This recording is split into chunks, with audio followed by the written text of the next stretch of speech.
Será que a Lei 14.133 trouxe alguma alteração para a fase recursal? Fica aqui comigo que eu vou te explicar o que aconteceu. Eu me chamo Priscila Vieira, sou advogada em contratações públicas e vim falar sobre recurso nas licitações. O artigo 17, inciso 6º da Lei 14.133 de 2021, traz essa fase recursal como uma fase obrigatória da licitação, do processo licitatório. E o artigo 165 prevê todas as hipóteses em que qualquer pessoa poderá entrar com recurso. Quem é essa pessoa interessada que pode entrar com recurso? Todo aquele que tiver um ato da administração que afetar algum direito dessa pessoa. O licitante, nesse caso aqui que a gente vai explicar, ele pode entrar com recurso em relação ao ato de administração que indefere a pré-qualificação dele, o registro cadastral ou a sua alteração ou até o seu cancelamento. Ele pode entrar com recurso contra a habilitação ou inabilitação, julgamento de proposta, sua classificação no caso, extinção do contrato quando essa extinção for por ato unilateral da administração e também contra a revogação ou anulação de uma licitação. Esses são os atos da administração pública que esse licitante pode entrar com recurso. No artigo 165 e nos incisos seguintes e nos parágrafos seguintes, tem ali algumas situações em que a gente pode se confundir diante da nova lei de licitação.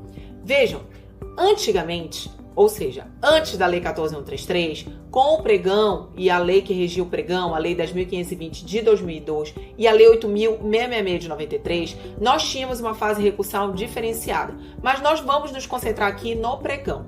O pregão ele previa uma fase única, tá, para a apresentação das razões recursais. Essa fase ela se dava ao final da habilitação e da proposta. Então eu vinha com o julgamento de proposta, vinha com a habilitação do vencedor. Quando declarasse vencedor o pregoeiro, abriria ali a fase recursal. Só que quando vem a 14.133, ela vem com uma pequena alteração e que trouxe muita discussão na doutrina.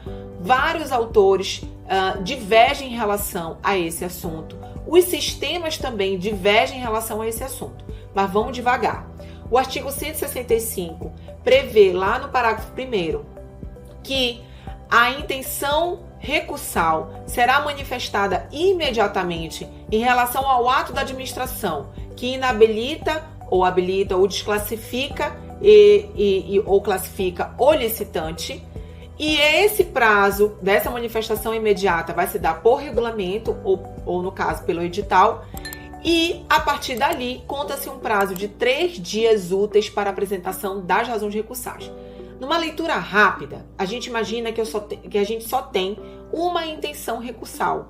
No entanto, quando ele diz que o prazo de apresentação de razões recursais vão ser apresentados da ata de julgamento da proposta, ou pode ser até de uma intimação, né? Ou do ato de julgamento de habilitação, confunde um pouco aqui se haveriam duas intenções recursais, porque nesse parágrafo 1º do artigo 165 fala sobre a intenção imediata, a manifestação que deve ocorrer de forma imediata por parte de quem vai entrar com as razões recursais. Então vejam, essa redação truncada fez com que alguns regulamentos adaptassem ao regulamento federal, que tem duas intenções recursais, ou outros regulamentos optassem por ter apenas uma intenção recursal, como se dava antes no pregão, pela Lei 10.520 e as suas regulamentações. Então não há um consenso, não há uma unanimidade em relação a se tenho uma intenção ou se eu tenho duas intenções. Ou seja, se eu entender, se aquele sistema optar pelo entendimento, pela interpretação ou até pela aplicação de alguns regulamentos próprios de municípios e de estados, que haverá só uma intenção, então quando terminar o julgamento da proposta, a habilitação, haverá apenas uma intenção logo após o julgamento da habilitação, né? A declaração ali de habilitação ou inabilitação do licitante. Aí vai abrir o prazo de 3 dias úteis a partir da intenção, da manifestação imediata do licitante. Depois disso, pessoal, se a gente entender aqui o sistema, o regulamento, entender que eu tenho duas intenções, após o julgamento da proposta, eu devo entrar com a intenção, a minha manifestação de intenção recursal após o julgamento da proposta. E aí eu teria um prazo. Nesse caso aqui eu vou dar um exemplo que é da Regulamentação Federal da IN 73 de 2021.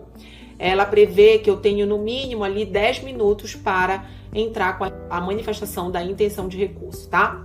Então, eu teria um prazo definido aqui a partir da classificação da proposta ou desclassificação da proposta e uma outra intenção após a habilitação. E aí sim, abriria o prazo de 3 dias úteis para a apresentação das minhas razões recursais.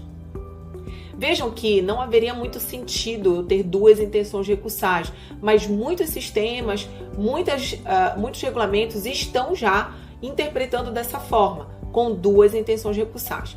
Vejam que se eu não entro com intenção recursal lá na proposta, preclui o meu direito de apresentar as razões em relação a algum fato que aconteceu na proposta, na fase da proposta. Porque quando se interpreta que tem duas intenções recursais, se entende também que eu perco ali, preclui o meu direito quando eu não tenho a intenção imediata logo após o ato da administração. É isso, pessoal. Na verdade, nós temos duas interpretações coexistindo no nosso sistema agora da licitação. Pela Lei 14.133, como eu disse, tem essa redação um pouquinho truncada, mas o que eu tenho que observar? O meu edital, a regulamentação daquele edital e o sistema. Não percam esses três pontos de atenção ao participar de uma licitação e saber como se dá a fase recursal. Eu fico por aqui, até o próximo vídeo.